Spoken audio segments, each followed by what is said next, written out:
A day in my life as a styro maker. So for today's video, ay sinimulan ko na gawin yung order ng ating isa pang naka-line up na kliyente. Pagkatapos ko nga i-lay out ang name at characters, ay sinimulan ko ng ikat lahat yan. Ito nga po pala yung pinaka-paborito kong parte sa ginagawa ko, yung pagkakat. Dahil nga pagkatapos ko ikat lahat yan ay napakakinis na antimano ng mga gilid niyan. Hindi katulad ng dati kong ginagawa nung wala pa akong electric cutter, mano-manong cutter ang gamit ko.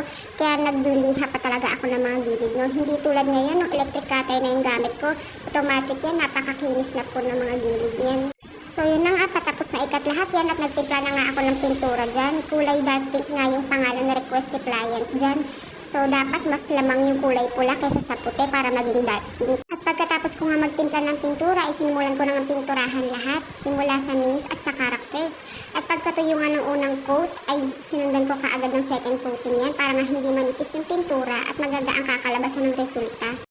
At yan na nga, pininturahan ko na po yung mga characters dyan. Yung dalawang hot air balloon ay hindi ko na nga po nabibiyuhan dahil alauna ng madaling araw ko po yung ginawa. Maraming salamat nga po pala sa mga bago kong kliyente na buong loob nagtitiwala. At sa mga dati ko na rin po naging kliyente na talagang hinahanap ako para magpagawa ulit sa akin at paulit-ulit na nagpapagawa. So yun nga, ang sarap nga lang din sa feeling na yung passion at hilig mo sa arts ay napagkakakitaan mo. At napakalaking bagay nga na nagiging income ko rito, nakakatulong nga kay Mister. So ito na nga, tapos na nga po lahat at ito na nga po pala ang finished product.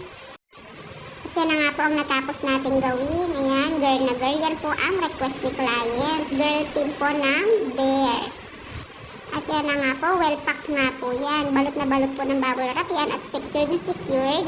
At ayan na nga po, na-pick up na rin po yan ni Rider. Bound to Quezon City na po ito. At yan na nga po yung magandang feedback ni client from Quezon City. Maraming salamat po ulit sa tiwala. Thank you for watching.